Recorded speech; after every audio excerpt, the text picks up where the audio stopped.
What is up, everybody? Welcome back. Week 3, Dave and Dan.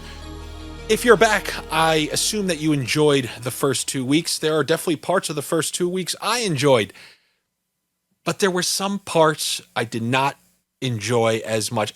Dave, you ever hear of the saying, a day late, a dollar short? Yeah, I've also heard a day early, a dollar short, because that's where I feel like we've been.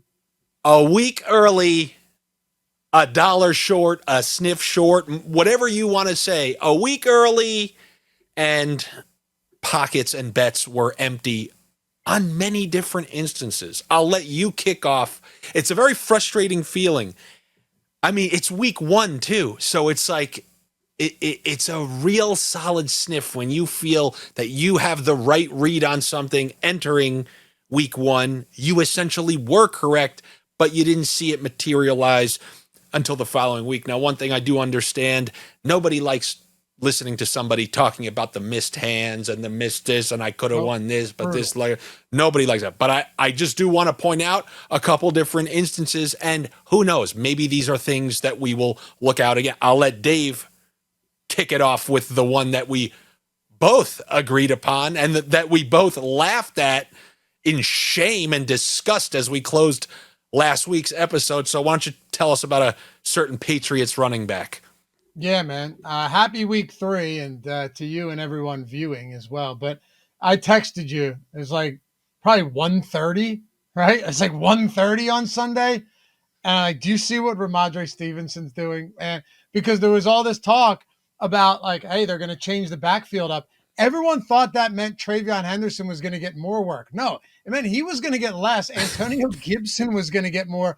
And now Ramondre Stevenson was going to get the workload, like a monster workload. And I'm just sitting there again. I'm not sitting here being like, oh man, like this, but that one hurt because after week 1, I'm thinking, how could I have read this so wrong? But then I went back and looked. I'm like, Stevenson still had 65% of snaps, and then he played 65% in week 2.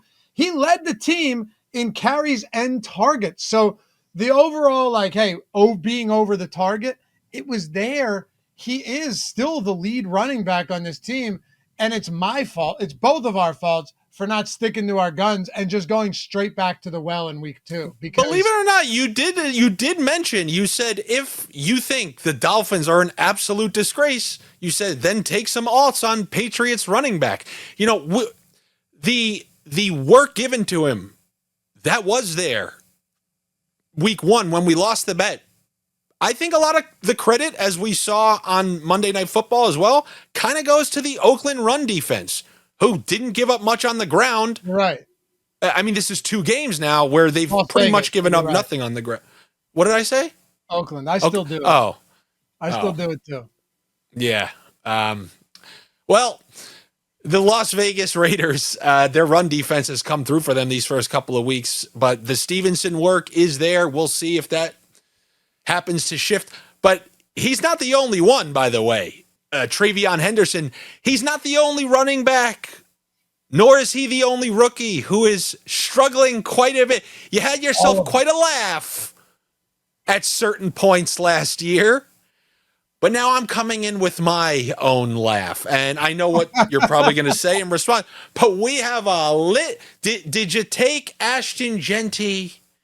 Did you take Amarian Hampton? Did you take Matthew Golden? Did you take R.J. Harvey? Did you take who's the Steelers running back who made the grave mistake? Caleb Johnson. Yes. Who's literally now they're not even letting him return kicks anymore. This litany of rookies, and I just think it's always you're just playing with fire because, first of all, I heard somebody say, like, yes, rookies are integral to winning, building a big team, but they used to go later in fantasy drafts and you didn't have to invest prime time capital. And then the second response to the things I'm saying, people would say, yeah, but it's week 2. If you look back last year, week 2, Carr was 2-0, led the league, My response to that is, okay, you're 1-5 in fantasy. Now your players have all come to life, and it's too late for you to make the playoffs. So tough start for the rookies, although that tends to be the case more often than not. They didn't come storming out of the gate so far. What do you think about the rookie performances? You're right. It's I don't want to say it's shocking, but to some extent it's surprising. 2 weeks in though, I'm a lot more, let me put it to you this way, Andy. I'm a lot more concerned about usage than I am with the performance through 2 weeks, right? Like you look at Ashton Genty, if you start ceding real work to other guys in the backfield, which I think is probably unlikely, but if that starts happening, then you have to worry. The fact that Amarian Hampton and Najee Harris split work the other day, yeah, not great. Or that RJ Harvey is clear second in the pecking order behind J.K. Dobbins. I'll take the L on that one. I think it will shift over time. I still think RJ Harvey's good, but yeah, your point stands. It's funny, there's two guys. There's two rookies that I think so far have been promising. One of them is Tet McMillan. Terrible offense. Stroud had to, or not Stroud, Bryce Young had to throw 55 times last game. But through the first 2 weeks, McMillan clearly is that guy. He's talented. He's going to get there on volume alone. You can rest assured of that. It doesn't matter. Yeah, Xavier Leggette's not cutting into that workload. That dude stinks, man. Yeah. Leggett your ass off the field, right? But I can guess the second one. It's got to be Warren, right? Awful joke. Who? Oh, yeah. Well, actually, I wasn't even thinking about Warren, but that's an easy one, right? He's good. Loveland is another one, not even being used. But how about Iomanner? By the way, some people like dad jokes. I know, like I never really got into them. Get your ass off the field probably just got, I'd say, a 20% laugh. It probably did. I mean, some people, they will not laugh at some of the funniest things I've ever seen in my life. But I think that one, I think you got some people. I really do. I'm not going for a laugh. What I want an eye roll is what I want. When you say something, well, don't worry. I said 20%'s laughing. Do you want to know what the other 80% are doing? So if you're looking for the eye roll, you got them. When you say something that stupid, you want the goal should be the eye roll. You know what I mean? Like Norm Macdonald was brilliant at saying things that were so dumb. The best. When he went up and roasted Bob Saget with those jokes, you had 20% of the audience that was laughing so hard they're falling out of their chair, and the other 80% of the audience that was so confused and baffled at how asinine. You remember that roast. I mean, it's one of the greatest things ever. And he said he actually found them from a joke book his dad gave him when he was a child. So, yeah, like those type of things, to me, one of the funniest things ever. But to another 80% of people, it's the dumbest thing they've ever heard. Did I even allow you to mention who your other rookie was? So we had McMillan, Warren, and yes. I mean, yes. Listen, that's not a good offense right now. So it's going to be really streaky. You know, you're not going to see these week over week studly performances. It's just, it can't happen unless Cam Ward advances and elevates his performance. But can they go down in games a lot, like Carolina? Yeah. Okay, so then maybe it can if they have to throw a lot. Probably not quite as bad because their defense is definitely better than the Panthers. But I'm sure you saw that across the body throw from Ward all the way across the field to Iomanner in the end zone. But that wasn't as nice. Go look at this on Twitter. Maybe Andy can even pull it up and throw it up here on the edit. He had a one-handed grab down the sidelines that was like those type of grown man style, clearly not looking like a rookie. This guy wasn't a first or second round draft pick. He was, coming into camp, he was behind guys like clearly behind Lockett and who else was it? Van Jefferson, I think. One of these guys, right? Besides the point. Now he is the clear 2. And he's getting as many looks as Calvin Ridley, and he's outperformed them through 2 weeks.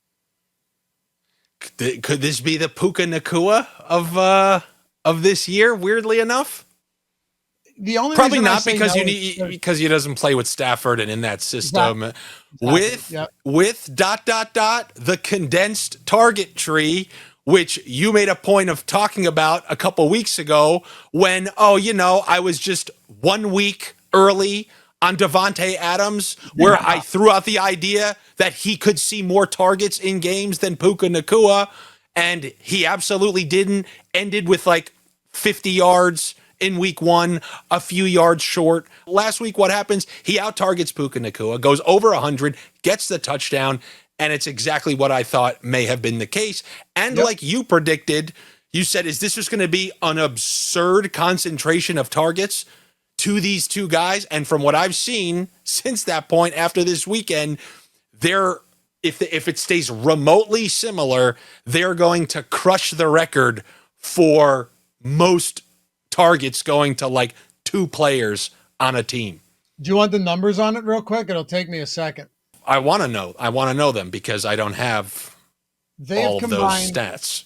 They have combined for 67% of the team targets, 33% target share for both of them. No one else has a target share north of 8% for the LA Rams thus far. And there are 8 players in the league through 2 weeks that have 20 plus targets. 2 of them, 2 pairs, are from the same team. So it's Devontae Adams and Puka Nacua, but also Jawan Johnson and Chris Olave. So 50% of them are made up of 2 teams, and one of those teams is the LA Rams. So you nailed it.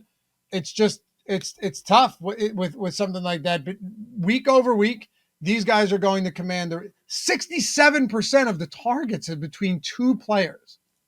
It's truly insane. And what's going to be very interesting to see is if they're able to actually sustain that type of production in this week's matchup, probably the premier matchup of the week. And this is between the Rams and Eagles. The Rams team, who had the only team in the playoffs who had the Eagles on the brink of possible extinction. Yep.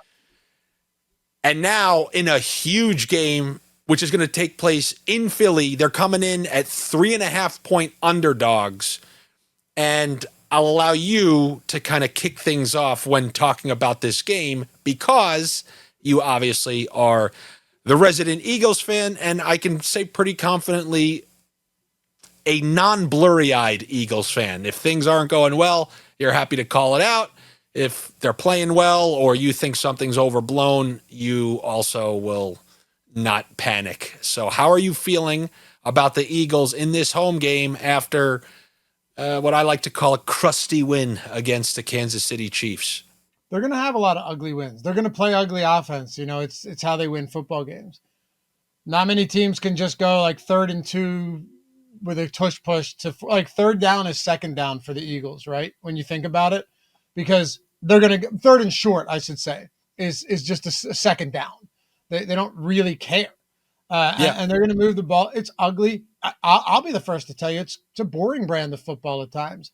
What stood out to me the most, though, is they've gotten these wins, and they do have a new offensive coordinator. Good football teams always have new offensive and defensive coordinators. They lose them year over year. We already know that, right? You look at the Lions week 1, clearly some kinks or some rust to shake, not even rust to shake off, just things to iron out. And they clearly did in week 2. The Eagles haven't needed to do that yet. You haven't seen big involvement from Brown or Devontae Smith. Dallas Goedert this guy's interminably injured. But what I found really interesting, Andy, is if you look at this defense, they signed Zadarius Smith like 12 days ago. And this guy came in, immediately made an impact. Jahad Campbell looks amazing, and that's a rookie. Makuba is another one. They have these guys that Jordan Davis is having a great season already. And when I look at this, I'm like, all right, I don't necessarily know what to think of this defense after losing a lot of key pieces last year, right? You lost Slay, you lost Gardner Johnson, you lost Josh Sweat, you lost Milton Williams. That's a lot. And it appears they have immediately found ways to fix it. Adoree Jackson is the big problem. Not a good corner. Acquitted himself modestly well in week 2, but it's a problem. What I'm wondering, you have Cooper DeJean and you have Quinyon Mitchell. Do they have Quinyon just shadow Devontae Adams, and then DeJean sees all of Puka Nacua when they're in the slot? Like, do you? Because if they do that, this could favor the Eagles here.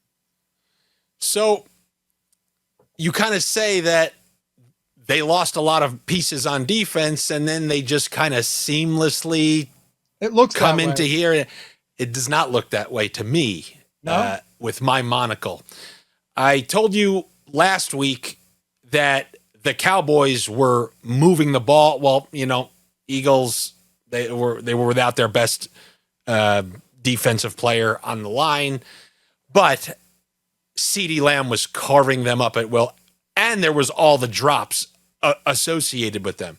They go to Kansas City, who just they haven't moved the ball in 3 years. They haven't moved the ball in 3 years now, and they were without the two guys who would be able to help them move the ball. So they get in a Chiefs match of last year with the Chiefs, where it was just disgusting. It was like a lot of punts, a lot of, just clock milking drives, and see who can win, the battle of attrition, which the Eagles did. But my question is, what happens when the Eagles go up against a team who presents weapons and is going to be able to move the ball? And I think there's not much of a better tandem than Devontae Adams and Puka Nacua. It's even better than CeeDee Lamb and George Pickens, in my opinion. Now, granted, they don't have any additional really weapons outside of that, but I believe they're going to be able to move the ball through the air. I mean, they were in the dead of winter with a better defense. We're just driving on them in that second half in that playoff game. And this Rams team looks like the better team to me when evaluating from top to bottom, especially when considering the Eagles' offense. We don't know if with this new coordinator, they can flip it on. And if the Rams do go down there, score the opening drive, and they have to play from behind, that they're able to do that. Because when you're playing from ahead, you can keep that run, 4 yard, take a field goal, punt. But if you're trailing by a touchdown or more, and then you have to start throwing the ball more, we haven't seen them. And I mean, it's so early in the year. I really like the Rams plus 3.5. Oh, nice. in a game that means, in my opinion, way more to them than it does to the Eagles, because they lost that game on the last drive on the road in Philadelphia. You always think, as you saw with the Bills and whatnot, you want to get that game, like how they talked about the Bills wanting to play that playoff game if it happens against the Ravens at home once again. That's how I feel about this game. But when you win the Super Bowl and you've won the first 2 games, I just don't think that's necessarily at the forefront of the Super Bowl champion's mind. But I do think a team like the Rams is well aware what happened to them and how they were eliminated, and how they would much rather that game be in the comfortable confines of LA in January. So I think you're going to see a good game from the Rams if they protect Stafford. So I think that's where the Eagles would win this game, if their D-line is getting through. Solid counterpoint. I will say, though, if you take that same approach, wouldn't you think the team that just got their dicks kicked in the Super Bowl on the biggest stage would have wanted to win at home in front of... No, it's not possible. I have not seen them play a great game team right now. So you're not going to like that I'm laying the points on Kansas City this week against the Giants. But I don't mind it. I don't mind it because with a team like that, be back too. Yeah, with a team like that, sure. I mean, for what it's worth, they played very well against the Bills in the conference championship. Yeah. So, yeah. But before that, they didn't play well against Houston. They didn't play well against Philly. We know all about those lucky wins they had. I mean, it seems like they right. were on. It's that. Look, I've been with you on this. I mean, I liked the Chargers money line in that Brazil game because you felt like eventually they're going to get over the hump. Like the dynasty, this team. It's not that they're done, right? I don't think they're done, especially once Rashee Rice gets back. But it's not the same. This is what I'd say about the Eagles, though, and we should do a little side bet on this. This will be fun. Let's think of something, because I'll take the Eagles here. It's not my favorite bet, but I'll take it. Week 1, largely a throwaway game to me. I mean, I liked the Cowboys in that game for a very specific reason. And don't worry, I'm not just victory lapping spots. We can talk about me being on the Jets last week as well. But that didn't end too well. I would do it again. But the Eagles don't play any of their starters in the preseason. You're going to have some type of these, not growing pains, but just getting back into the mix. The Cowboys don't want to come in week one in the first game of the season on Thursday Night Football and just get stomped. Like Dak Prescott is still a good quarterback. He still has great weapons. And, you had Adoree Jackson just getting obliterated in that game. And I know you kind of like just threw it out there that they were missing Jalen Carter, but missing Jalen Carter is quite possibly the biggest absence or most noticeable absence of any one on in defense. Like there's Jalen Carter's in a group of probably 4 or 5 other players that if they're missing on defense, the defense is noticeably worse. So I don't want to just overlook how big his presence is out there on the field, but this should be a fun game, man. We'll see what happens. Yep. This is going to be a true test. One last on the IR too for the Rams. That's a loss. And if they're without Braden Fisk, who has an oblique injury, just keep this in mind if you guys are betting it. 2 big losses on defense, possibly. Yeah, because how are you going to cover those receivers as they proceed never to throw them the ball? Anyway, they can though. Do you know how many yards Barkley had against them last year? This is actually pretty crazy. He played them twice, and he had 500 yards from scrimmage and 4 touchdowns. He annihilated them. I think the play here. Do you want to have some fun with this? You want to have some fun with some props real quick? Of course. I think the play is to go over on receiving props for the Philadelphia Eagles. The same way that the Kansas City Chiefs going into the Super Bowl made it, the only emphasis was to stop Saquon Barkley, and Jalen Hurts said, all right, watch this, right? I know they have a new offensive coordinator, but what do you think, man? Like, if they I'm with you. The problem is I thought that a little bit last week. Like it's starting to feel weird. It's starting, I don't know. To me, it's starting to feel like, look, that's just not in our game anymore. You're not going to see us ever throw it a lot. I don't know. Like it doesn't feel, it just feels like that's going to be a last resort tactic of them. We'll see. I do want to say, speaking of, what you just reminded me of, out of the backfield, one that bothered me is, how excited the first thing that I opened up talking about on week 1 within 10 seconds was the Jaylen Warren receiving against the Jets week 1 because, Rodgers wants to get the ball out of his hands, and he ended up having 2 catches, ended up getting in the end zone luckily, and then what happens last week? 4 or 5 catches, 68 to 80 yards receiving. It really sickens me quite a bit. As you saw last week with those donkey charts, the most heavily bet game on all sports books were the Dallas Cowboys, like -6 or whatever the hell it was. You saw how that one ended, so naturally, time to pull them up once again. This week's donkey charts and the Cowboys. Now, it's very early, but we see the Cowboys on there yet again. I think the Cowboys demonstrated to us that they can pretty much lose any single game. I mean, did you see how many points the Giants just put up against them after looking completely awful against Washington? So I would not be surprised whatsoever, but I'm looking at that next one. I am looking at the Colts, who have that number that to me is always the disaster, which is kind of why I like the Rams as well. The -3.5 on the team that is getting all the public praise.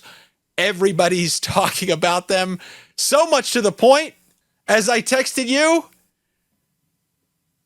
in Dan we trust. That's what they've become for the public. The Indianapolis Colts represent Daniel Jones, the best nickname I've ever heard in all of sports, by the way. Indiana Jones, they're calling him now.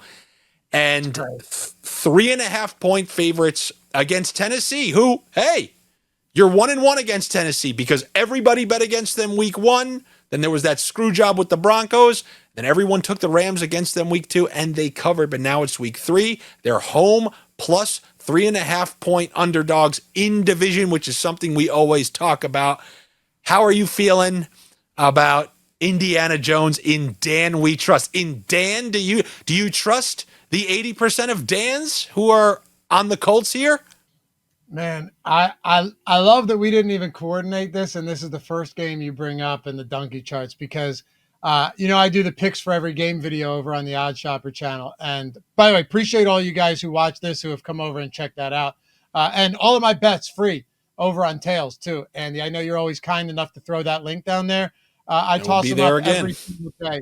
Yeah, so appreciate you. If you guys want to come hang out and just tail some free bets all year long, we're having a lot of fun with that. And we're building a really cool platform, which I hope you guys become a part of. So check that link out. Come hit me up and hit a follow and a notification.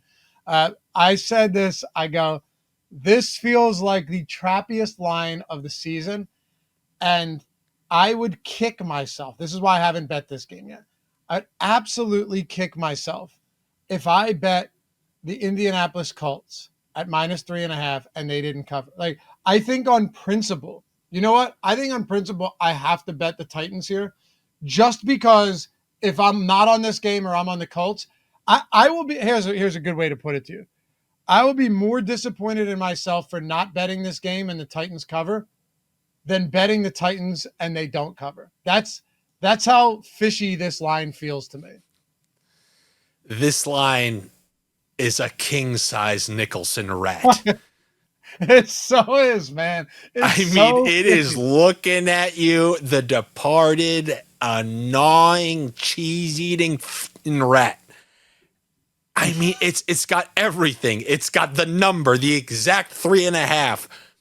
Colts 2-0. Everyone talking about Danny Dimes. In Dan we trust. And to me, this is your, like I said, I'm not telling you to take the Titans, but if you're one of these maniac 15-leg change my life parlayers, you're going to lose a whole bunch of legs. But at least one, if you want to remove from the card, would be, in my opinion, and seemingly Dave's here, the Colts -3.5. I mean, my guess is, if you don't see this thing move, because money's coming in on the Colts. Every unlucky guy you've ever met in your life, he's betting on the Colts. So if you see this -3.5 still at game time, man, they're trying to help you as much as they possibly can, letting you know not to bet this. If I help someone in there, like they pick every spread for like a work pool, I don't have to think of it. It's just immediate reactions. I see +3.5 home dog against a overhyped team who's won 2 home games, should have lost that game, got a scam penalty to re-kick it. I mean, yeah, I would be going with. I hear you. It feels like the biggest trap of the week. It truly does. Does it mean the Colts can't beat them by 20? Nah, obviously not. But divisional home dog, it's just something doesn't feel right. I'll tell you that much. I think I'm going to sprinkle on to Titans, like I said, on principle, Andy. I think just not the money line because very good chance they lose by a field goal, and I know that's it's exactly what you're getting at. I saw that and I'm like, 3.5. Okay. If this were like, if lines only move based off public money and public tickets, Colts are like -14 right now. Exactly. And it doesn't, which is always one of the telltale signs, like all those little indicators that I try to, I don't bet any of these, but just like, if you got that 18-year-old, 21-year-old sibling who started gambling for the first time, unless you're in Canada, 18. And then the thing that I never understood, I learned this at Odd Shopper about the 19 in Kentucky. I always wanted to know how that happened. Who weaseled in there and said, listen, you got to let those 19-year-olds do it, man. You got to. And they all were like, I agree. You can't make these kids wait to 21 to gamble. And I'm a big fan of whoever pushed that one through. Up here, you guys know I always love trying to find some low totals. Fortunately, if you like player props in this game on the receiving end, not a lot of player props available for all the games this early in the week when we're recording this. But the highest receiving prop across the board that you see for this Titans Colts game is sitting at, I believe, 48.5. As you look at these, you liking any of these, Dave? I mean, I see your boy on the bottom there spitting out a Yeah, 31.5. it's low. I was thinking about it, but it's the offense is just dysfunctional still, and they're so young, and they're a pretty poorly coached team if we're being honest. Like there's been a lot of coaching miscues here through the first couple of weeks.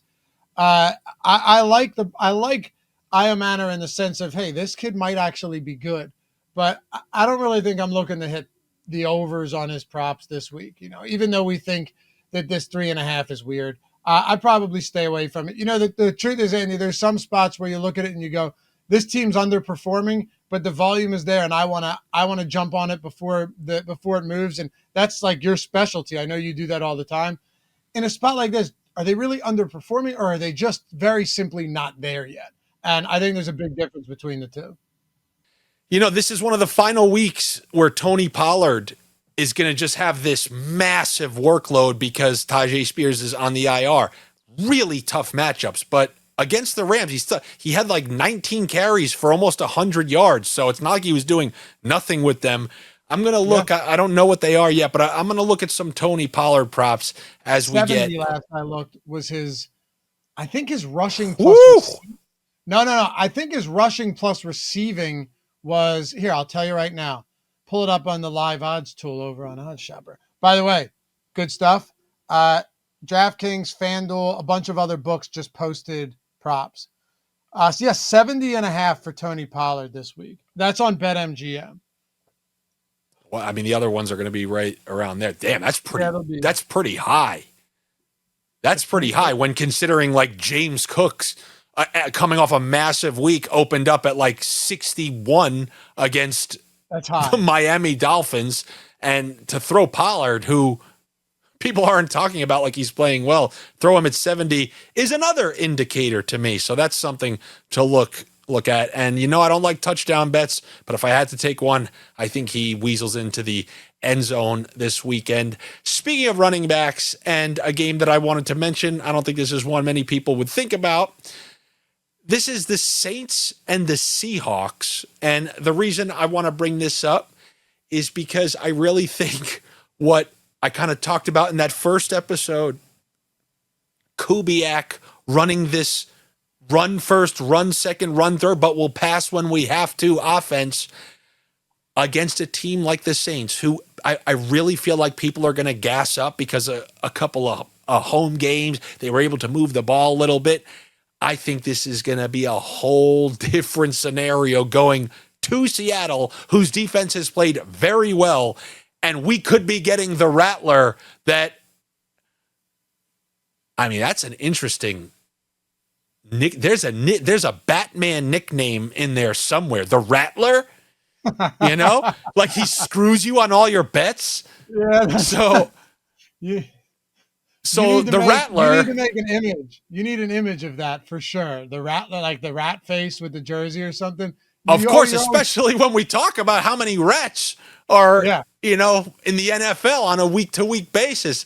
So it's going to be hilarious if Spencer did the Niners cover against New Orleans? They did. That closed, I believe it went off at 3.5, and they won, wasn't it like 25-21, I think it was. So yeah, they covered. They have now not covered in back to 26-21, back-to-back games. And there's always this thing of like, well, the teams that haven't covered in their first two games cover at a higher rate in week 3. This scares me. I don't know if it's good or bad, but you and I seem to be eye to eye in a lot of these spots this week, because I did that video, and when I wrote this up and when I talked about it, I was like, this to me feels like the week where the wheels fall off of the Saints. Like you go in against the Cardinals and you keep it competitive, but it's the Cardinals, you're in New Orleans, and then you go in against Mac Jones and a banged up team, and yeah, you keep it competitive, but now you're going into like real enemy territory against the Seattle defense that is good. They're a good defense, right? And I'm looking at this, I'm going, wow, they are favored by one more point at home than the Cardinals were favored on the road. So on one hand, you go, oh man, gotta love Seattle. On the other hand, you say, is that a trap that they're only 1 point larger favorites? Andy, I'm just going to the Kenneth Walker over on rushing. I, Yes. I was going to say I, they're going to run and run and run, and I'm going to go alts on both of their running backs. I mean, Charbonnet had 15 carries last week. 15. You know how many yards?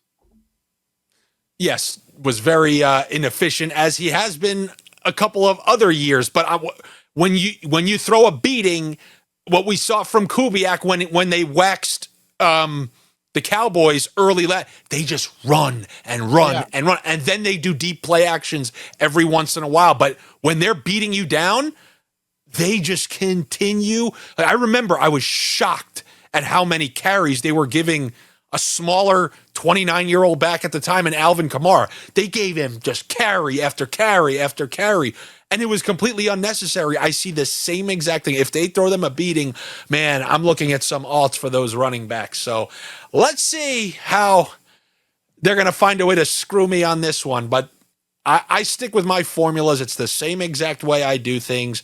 If things haven't worked out and I'm getting anything that resembles what I believe is a discounted number, and there's a matchup that can be exploited, I'm going to take it. And yes, Walker, he 100% is going to be on the radar because he has that ability to bust any run. So like I'll be cool with any alts up to 100, to be honest with you. Me too. And possibly, yeah, I wanted to ask if you do like a 2 touchdown prop for one of these guys, but it's always scary when you have 2 guys in the backfield. The reason I asked you about if you knew his rushing yards last week, and I know it's only 1 week, but he had 10 yards on 15 carries. And Oof. that isn't to say it's an indicator of what's going to happen this week, but in the same game, Walker had 13 for 105. You also had the fan base pretty upset that Walker's getting such, limited work compared to Charbonnet.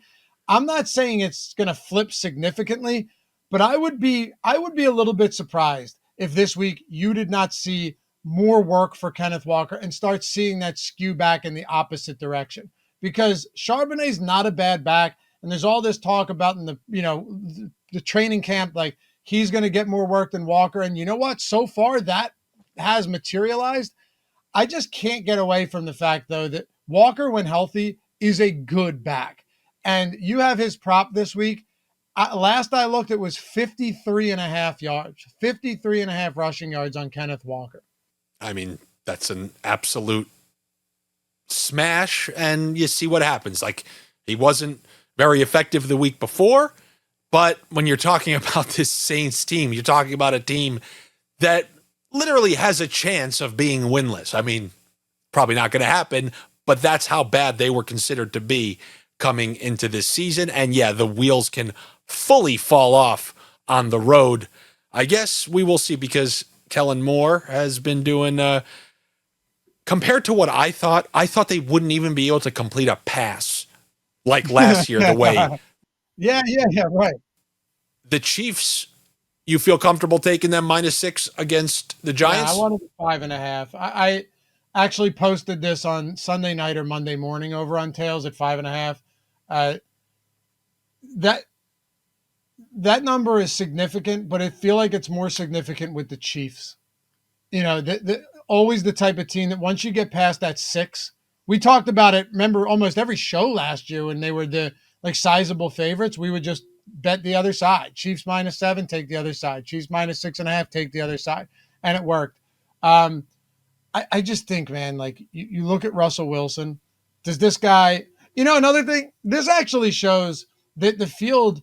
I don't want to. I said a field, but like that the public is at least sharper in a sense than they were maybe a little while ago, before you had, before data was ubiquitous and like you could just, where it was hard to find. Before, you would have seen a lot of people piling onto the Giants because they see the Chiefs are 0-2, things are going south. Russell Wilson just threw for 450 yards. They would ignore the matchup against a completely broken Cowboys defense without Deron Bland as well. And they would just be like, oh my God, give me the Giants. But it's not the case. The difference is, I think 5.5 and 6 is really big. And it doesn't seem like a lot, but it's significant. So I do got to say that as I'm looking at that donkey, there is a part of me when I went on my full rant about when Murphy's Law meets Occam's razor, what can go wrong will go wrong, with the most likely thing to happen, which I thought was the guy who's struggling continue to create headlines, and that there was a minimal chance Russell Wilson was then going to reverse the narrative and buy himself more time, because it just seems like it was natural for the news inducing headline play to be the thing that happened. But that's not what happened. You literally got Russell Wilson's best performance in like 10 years, or maybe best ever for that matter. And that's what happened. So you may want to throw away that theory that I came up with, because he definitely bought himself some more time.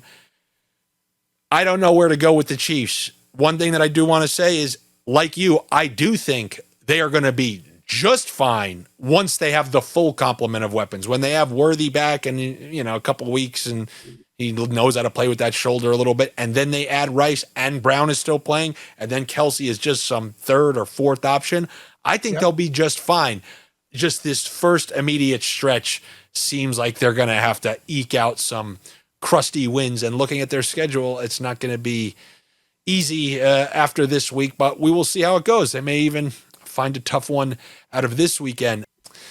And then you got the Packers there, who can, you know, letdown spots are a real thing, just something to keep in mind, especially they've been home for both of their games, right? So this is their first road game. Yeah. Home against Detroit, home against Washington. Yeah. So we'll you never know. We'll see how that one goes. I wanted to show you something that I'm nearly certain you may have saw, because, you know, things aren't always going to go your way.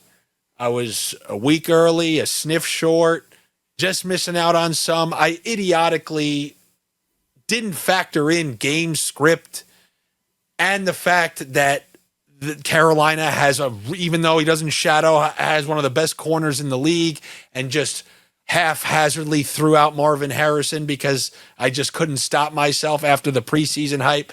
So, you know, we make mistakes, but one thing we're not going to do is change what we said after the fact and just kind of invent tickets that were never there in the first place. Something that we saw making the rounds online this week. It's a scam. That's a scam. What a scam that was. So this was all a scam, huh? Somebody on Upwork, which is one of these places you can hire freelancers at. I think there are varying degrees of places you can go to hire freelancers to do things.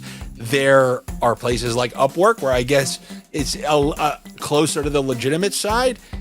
And then there is Fiverr, which I'm going to talk about in a minute, which isn't exactly as standard as the job listings that you would see on Upwork. But here on Upwork, where graphic artists needed to replicate sportsbook ticket design. It's a long-term opportunity, because we're going to need a lot of these done. So here's the summary. If you need a job, someone's looking for a job, and you know, you want to work in the sports betting industry, we got something for you. I'm looking for a skilled graphic artist who can not just approximately, but precisely replicate the look and feel of Fanduel Sportsbook tickets. This includes the exact font matching, spacing, layout, and formatting. The purpose, obviously, is for marketing and product presentation. That is the best. That's the purpose. You need that marketing Fanduel Sportsbook exact ticket. Which is funny, because depending on the device, the font on Fanduel is, and the whole layout is altered. If you do it on a Galaxy or an iPhone or an iPad, the screenshots of what the bet tickets look like vary from platform to device to platform, but regardless, the purpose is for marketing and product presentation, not to make you believe that somebody is just hitting miracle parlays and then asking you to sign up for the biggest scam service you've ever seen in your life. There's one reason somebody would want this: to lie about how they're doing and then sell you some absolute scam. Yet another scam out there. And it makes sense in an industry. You have to read the last part because the part in parentheses is just too good. The purpose is for marketing and product presentation. You'll be provided with a real ticket. Top portion is reference, and your task will be to alter the numbers, wagers, wins, etc., while keeping the design 100% indistinguishable from the original to the consumer. We want you to lie through your teeth. Ethics are not a thing, ladies and gentlemen. I want you to show the world that I am a millionaire from my Fanduel Sportsbook account. And then when I sign people up for subscriptions based on these lying tickets, you want to know what percentage you're going to get? Nothing. We're just going to send you back into the factory, back into your dark hole to come up with some more lies. So if you need a job, I know sometimes, you're working in a field, you want to be involved in a different field, you want to get involved in sports betting, here you go. Just make some liar's tickets. And I'll allow you to just talk about what you think about that before I want to one up what we see here. I don't have anything outside of what you added. It's just the funny part to me is how they're trying to make this seem like I don't know who they think, like they're trying to act like it's above board. And that's what's too funny to me, where it's like one sentence is the purposes for marketing, product presentation. And then it just says your task will be to alter numbers, wagers, wins, etc. And it's just like somebody reading this that doesn't understand sports betting goes, I could do that. But that's the idea here, is that you find somebody who's capable of doing this that truly doesn't understand what you're trying to do, when really you're just a massive scammer. This is for movie purposes. I'm making Ocean's 15. And I just need somebody to alter a social security document. I mean, it's for movie purposes. We're going to be marketing the movie with a copy of that. Now, we're going to be sending you an actual social security card, and we're going to need it in exact social security file. And it actually is going to have to pass legal standards, but it's just for Ocean's 15. I mean, we don't need it for anything like that. So this was found on Upwork, and it was real because I went, I searched it and found it myself. I really should have applied for it because I can do it to the T. And when he sent me the first ticket, really screwed him. Really sent it back with something that let him know that he was finished. But you know what you should have actually done is made it, but do something that is slightly distinguishable that he wouldn't catch, but somebody else would absolutely notice. So you allow him to post it, right? That's what I would do. Where it's like what you won based on the odds doesn't perfectly match up, or there's something there that because these people put things under a microscope. Someone will find it, and if they did, that would that'd be the best, man. Yes, like deep in the circles of the 8, a slightly transparent meme face, like that side meme face. Yeah, something like Big that. Wood, remember Big Wood? You slip him in there somewhere. Do you remember that? Who is that? Barry Wood, the guy with the huge Johnson that was. Yeah. He's been everywhere. I'm glad that you knew his name because I just would have to call him. Remind me to tell you the story one day in my town. They sent out, this was during COVID of 2020, 2021. They sent out menus, this restaurant sent out menus to everybody. And they had used what they thought was a stock image of a Frappuccino with the foam at the top. What they didn't know, and they sent this out to tens of thousands of houses, was that there he was sitting in the foam. And they sent that out to every single house within the surrounding towns. I mean, just phenomenal. You guys can look that up. And I actually believe it became a small national story when it happened. So I want to use that to springboard and talk about a website that I knew about that I had mentioned before called Fiverr, where it's a similar type of thing. But you can go there for way more obscure types of freelance jobs.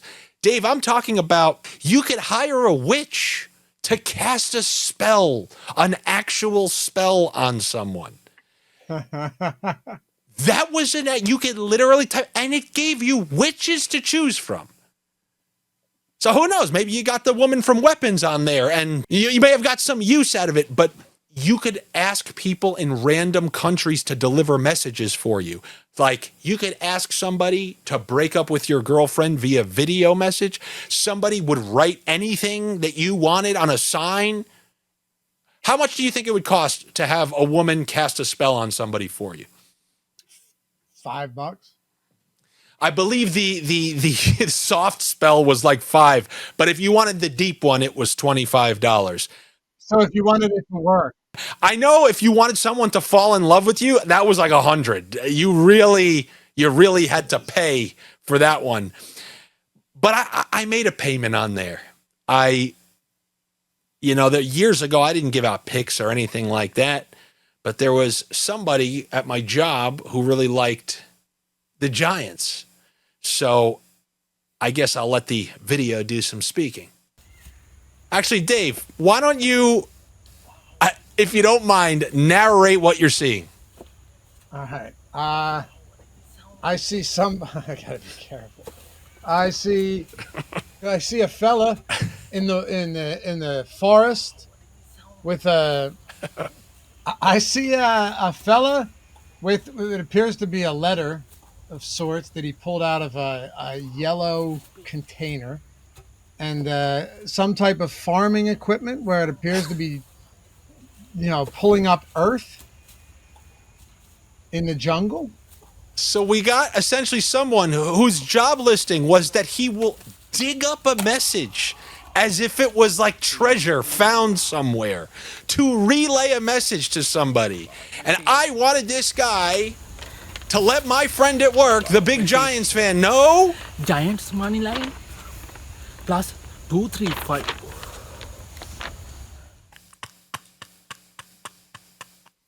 Giants money line So wait plus a second. 235. That is great. You had him.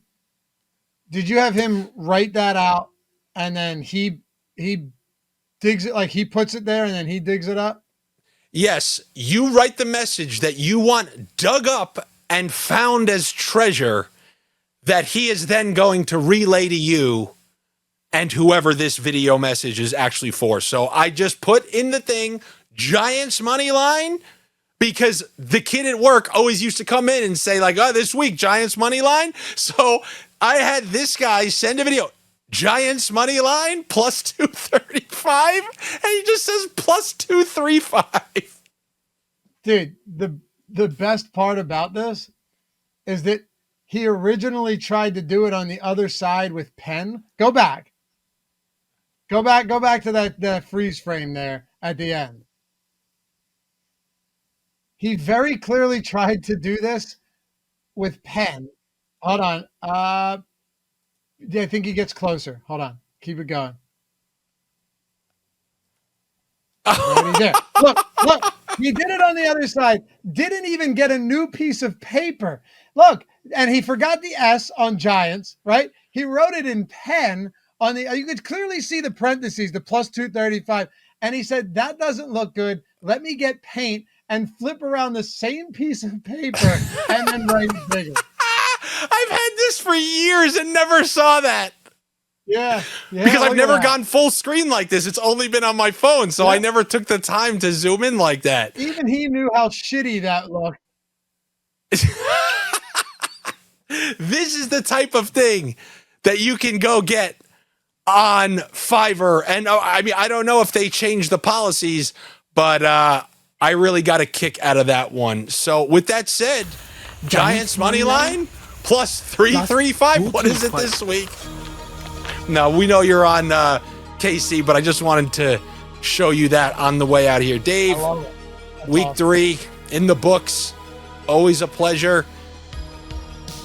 Let's see how things go this week. I know didn't give out a ton of player props because they're not available yet, but keep an eye on some of those rat-infested games, especially that Tennessee one. Let's see how that plays out. If there's anything else that you want to mention, let us know. If not, we'll be back next week for week 4.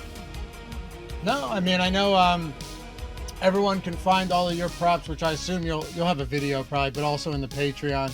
And then you can find mine over on Tails. Andy put the link in the description for me. They're free. So I'm looking forward to dig into them. I think while we don't have a ton of props that we gave out because there aren't a lot, I think we have some reads that are worth digging into once these props do come out. And you're going to want to hit them early because I could see it moving. Absolutely. And obviously, you want that good sports betting karma, you know what to do. Throw this video a like. If you're already subscribed to the channel, that's very much appreciated. If you're not, don't begrudgingly type in Dave and Dan at the top of YouTube every single week, because somebody, I think we always come in second. I think our video is the second thing if you type Dave and Dan. Who the hell is this guy who just keeps getting in there first ahead of us? I need to know who these Dave and Dans are, but you don't have to do that if you subscribe to the channel. And then obviously this kind of comes out within the day and a half, as soon as I can get it done. In order to get it as soon as possible, click the notifications. And then I guess that does it for us. I will see you for the next video. Good luck this weekend, and we'll see you next week. It is a Storage Wars fight, Dave and Dan. That's what it is. That's the first result. We are the second one. We are the Dave, but there's Dave and Dan Storage War fight, which is the top one.